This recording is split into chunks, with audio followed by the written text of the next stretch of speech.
வணக்கம், good morning, happy morning, wonderful morning. வாழ்க்கையில் ரொம்ப முக்கியம் என்னங்கிறதுனா டைமிங். டைம் சரியில்லைன்னா ஒன்றுமே நடக்காது. அதனால் நீங்கள் நிறைய டைம் பண்ணணும்.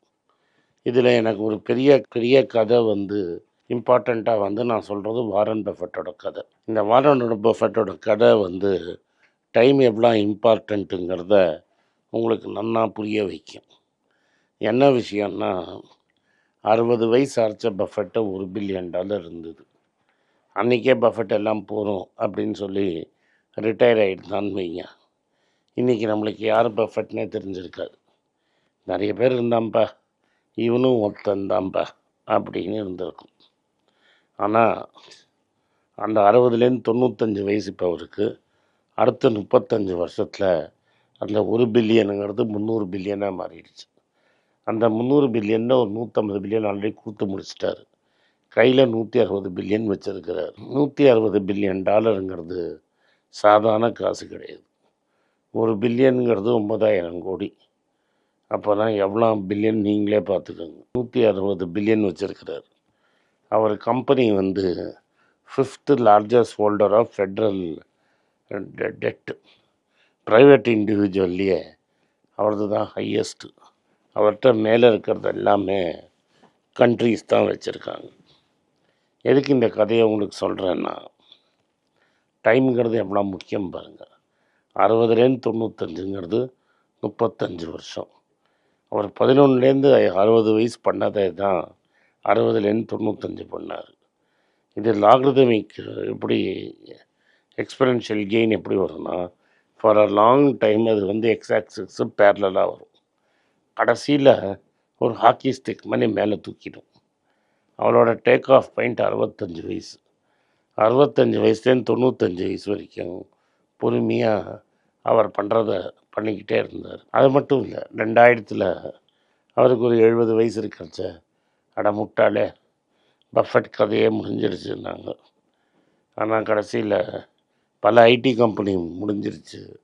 பஃபெட் இன்றைக்கி இன்னும் நல்லா ஹாப்பியாக தான் இருக்கிறார். 2007-8 பஃபெட் லாஸ்ட்டு டச்சுங்கிறாங்க. கடைசியில் யார்கிட்ட டச் இருக்குது, யார்கிட்ட டச் இல்லைன்னு நம்மளுக்கு தெரியும். அதனால் இந்த டைமு கன்சிஸ்டண்ட்டாக பண்ணுறவன் ரொம்ப சக்ஸஸ்ஃபுல்லாக இருப்பான். இப்போ இந்த டாப் 50% அப்படிம்பாங்க. ஒரு வாட்டி நீங்கள் இன்வெஸ்ட்மெண்ட்டில் சக்ஸஸ்ஃபுல்லாக இருக்கணும்னா ஒரு வாட்டியும் டாப் 1, 2, 3 பண்ண வேண்டாம். ஏன்னா 2 வருஷம் நீங்கள் டாப் 3 இருந்துட்டு 5 வருஷம் பாட்டம் 5 இருந்தீங்கன்னா ப்ராப்ளம். எவ்ரி இயர் டாப் 50% இல்லை 25 இயர்ஸ் இருந்தவங்களோ சொல்கிறார். அவர் எப்போதுமே 1, 2, 3 இருக்க மாட்டார். எப்போதுமே 1 to 50, 40, 38, 45 இப்படி போயிட்டே இருப்பார். 50 கீழே போக மாட்டார். 25க்கு மேலே போகல. ஆனால் தான் டாப் 25ன்னு சொல்ல. இந்த 25 to 50 ரேஞ்சிலேயே இருந்தார். 25 வருஷம் இதே மாதிரி இருந்தபோது சடனாக 25 இயர் ஹிஸ்ட்ரியை பார்க்குறாங்க. அப்புறம் 50 இயர்ஸ் பார்த்துட்டு 50 ஹிஸ்ட்ரியை பார்க்குறாங்க. போத் 25 வருஷத்துக்கும் சரி 50 இயர் ரிட்டர்ன் அவரது எடுத்து பார்த்தா டாப் 1, 2, 3 இருக்கார். இது என்ன சொல்லுதுன்னா, டைம்களோட இம்பார்ட்டன்ஸை உங்களுக்கு காட்டுது. எவ்வளோ தூரம் நீங்கள் பொறுமையாக இருக்கீங்களோ அவ்வளோ தூரம் உங்களுக்கு நல்லது. ஸோ கன்சிஸ்டன்சிங்கிறது தான் ரொம்ப இம்பார்ட்டண்ட்டு. அதுக்கப்புறம் எவ்வளோ நாளைக்கு நீங்கள் கன்சிஸ்டண்ட்டாக இருக்குங்கிறது முக்கியம். பஃபெட்டு 1 பில்லியன் ஆனோன்னா வீட்டுக்கு போய் படுத்துங்கலை. அதுலேன்னு இன்னும் ஒரு 35 வருஷத்துக்கு இருந்தார்.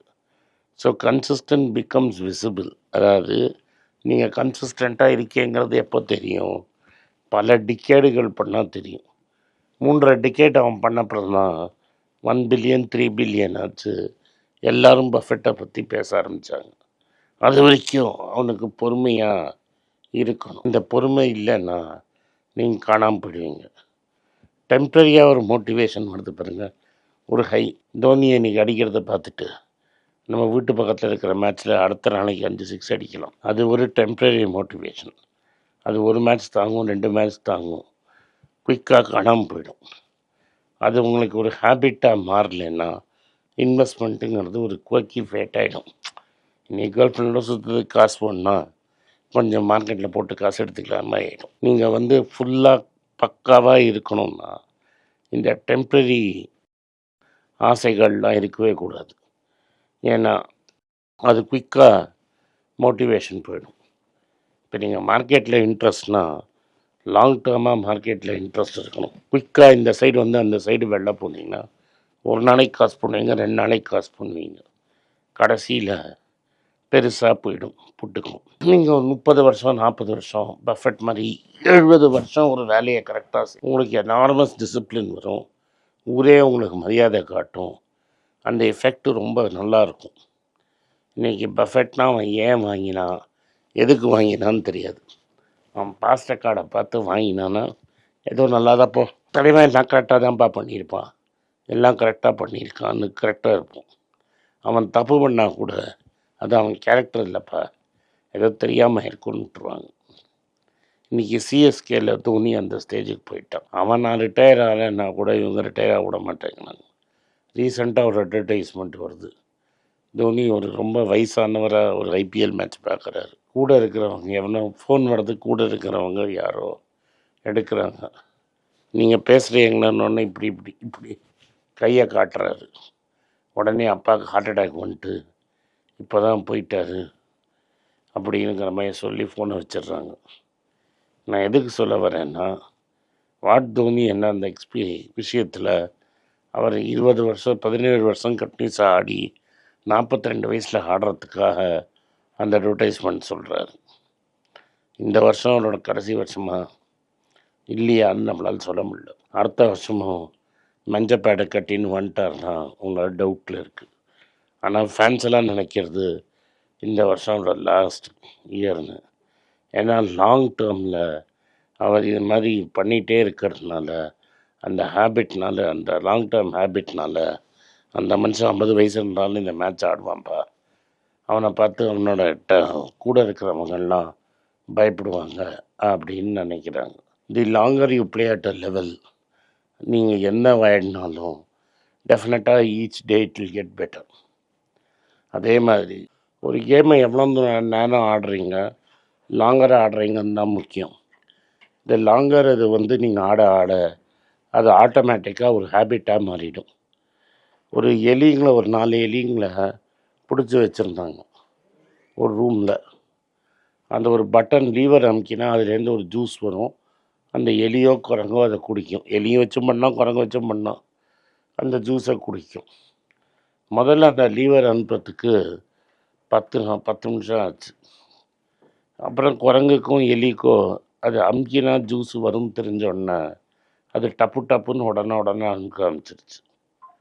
ஒரு 3-4 குரங்கை வச்சு பண்ணும்போது எல்லா குரங்குமே 10 வாட்டி பண்ணோன்னா 5 செகண்டில் பண்ண ஆரம்பிச்சிருச்சு. அதே மாதிரி தான் இந்த டைமுங்கிறது. ஒரு எக்ஸசைஸை நம்ம ரெகுலராக பண்ணிகிட்டே இருந்தோம்னா அது போக போக போக பெட்டர் ஆகிடும். கை வச்சோடனே சக்ஸஸ் ஆகிடும். அதனால் எவ்வளோ டைமுங்கிறது உங்கள் ஃப்ரெண்டு, எவ்வளோ நாளைக்கு பண்ணுறீங்கிறது தான் முக்கியம். ஒரு நாளைக்கு எல்லாத்தையும் பண்ணணும்னு நினச்சிங்கன்னா ஒன்றுமே நடக்காது. நன்றி, வணக்கம். இந்த வீடியோ உங்களுக்கு பிடிச்சிருந்தா இந்த வீடியோவை லைக் பண்ணுங்கள், எங்கள் சேனலை சப்ஸ்கிரைப் பண்ணுங்கள், பெல் நோட்டிஃபிகேஷன் தட்டுங்க.